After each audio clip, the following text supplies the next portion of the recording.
Turkish President Erdogan is the latest world leader to have joined the chorus to back India's permanent United Nations Security Council membership, coupled with an overall reform of the over 75 years old institution. Erdogan says Turkey would be proud seeing India at the UNSC, underlining that the world is bigger than just 5 nations.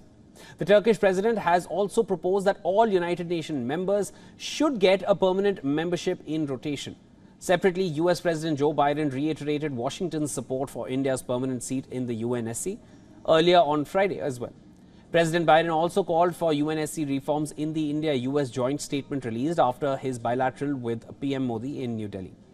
Staking claim to a permanent UNSC seat, India's Prime Minister is also making a fresh push for reforms, addressing the One Future session of the G20 Summit in New Delhi over the weekend. PM Modi reiterated that the world's new realities should be reflected in the new global structure as well.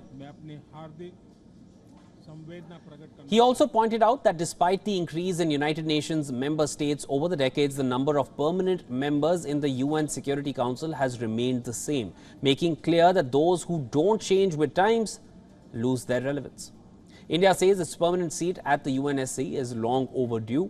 Only in April, External Affairs Minister for India, Dr. Jaishankar, announced that India would soon become a permanent member. He said, and I'm quoting here, "Westerners cannot keep their doors closed for India for long."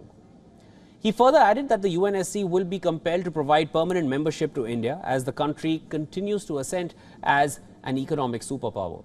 After seamlessly organizing this year's G20 Summit under its presidency, New Delhi has made a strong case to lay claim to the global high table.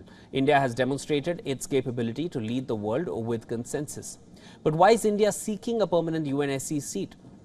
Well, the United Nations Security Council, the UNSC, is a powerful 15-member organ of the UN. It takes important decisions for the world on behalf of all members, apart from the 10 non-members which change after every 2 years. There are 5 nations who have a permanent membership. These members also wield a veto power, so they have the ability to stall important resolutions, hence commanding a greater say in global affairs.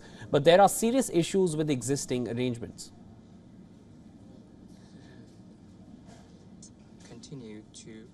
Take a look at this map. It shows the 5 permanent members of the UNSC: UK, France, Russia, China and the US. Notice how there is simply no representation from Africa and Latin America. Also notice how Europe has a disproportionate representation here. Recently, the leaders of Brazil, Russia, India, China and South Africa released a joint statement after concluding the BRICS summit in Johannesburg. The nations called for comprehensive reform of the UNSC. They supported 3 legitimate aspirations from 3 different continents for including Brazil, India and South Africa at the global high table. Mr. Prime Minister, one Earth, one family, one future. That's the focus of this G20.